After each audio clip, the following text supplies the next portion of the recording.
नाज़रीन इकराम, कैसे हैं आप। आज आपको नीर न्याज़ी की एक गज़ल जो बरसात के बारे में उन्होंने लिखी है सुनाता हूँ।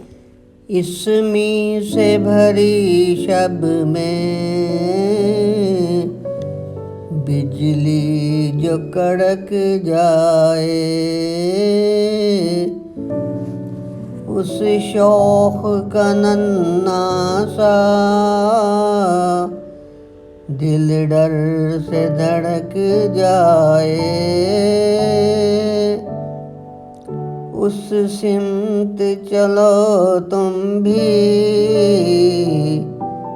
ऐ भटके हुए लोगों, जिस सिमत ये वीरान सी चुपचाप सड़क जाए। ये डूबता सूरज और उसकी लबे बामामद ताहद्दे नजर उसके आंचल की भड़क जाए। गुलशन की खामोशी तो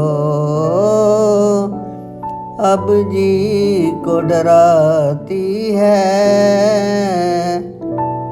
कोई भी हवा जिससे पत्ता ही खड़क जाए। मुद्दत से जो रूठे हैं और मुझसे नहीं मिलते,